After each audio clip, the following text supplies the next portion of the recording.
Mula sa Feast Dagupan News Center, narito ang Face News! Magandang araw po!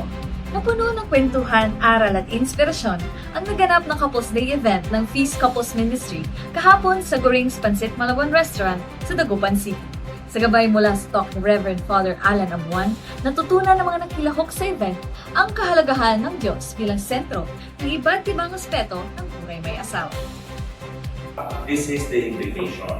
The invitation is to receive the sacrament. Ibig sabihin, kinakailangan natin yung grasya ng Panginoon. Mahirap na kayo lang na wala ang Diyos. It's wonderful, very nourishing, hindi lang spiritually, but talagang you're growing together. We are here only once a month. Let us make a decision to save at least one weekend of your life as husband and wife. It's open to anybody, any couples, whether you're Feaster or non-Feaster. You're welcome. Welcome po kayo. At narito naman ang ilang mahalagang anunsyo mula sa Feast Dagupan. Patuloy pa rin ang pagdarasal ng Santo Rosario sa Feast Dagupan Family Rosary tuwing Miyerkules alas 8 ng gabi.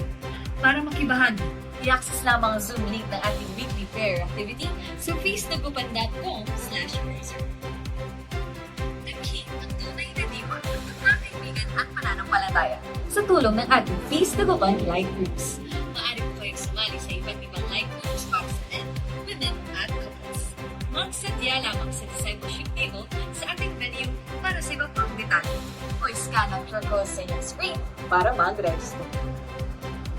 May kasama ka sa pagtuklas sa mga sagot sa tanong tungkol sa buhay at pananampalataya.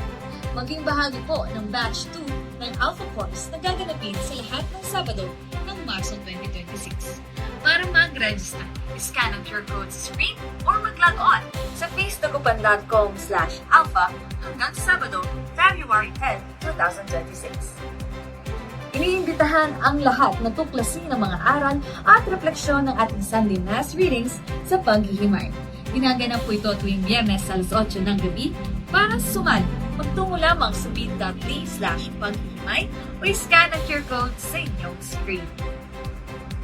At bukas na po ang Feast Dagupan sa pagtanggap ng mga Mass sponsorships para sa ating mga prayer intentions sa ating Holy Mass. Gaya ng Thanksgiving, birthdays, healing, eternal repose para sa mga natin, at iba pa. Hanapin po lamang si Sister Josephine Libaw o si Sister Cheryl Chongson sa ating feast venue para sa iba pang detalye. At yan ang Feast News sa oras na ito. Ako po, si Ella Criso.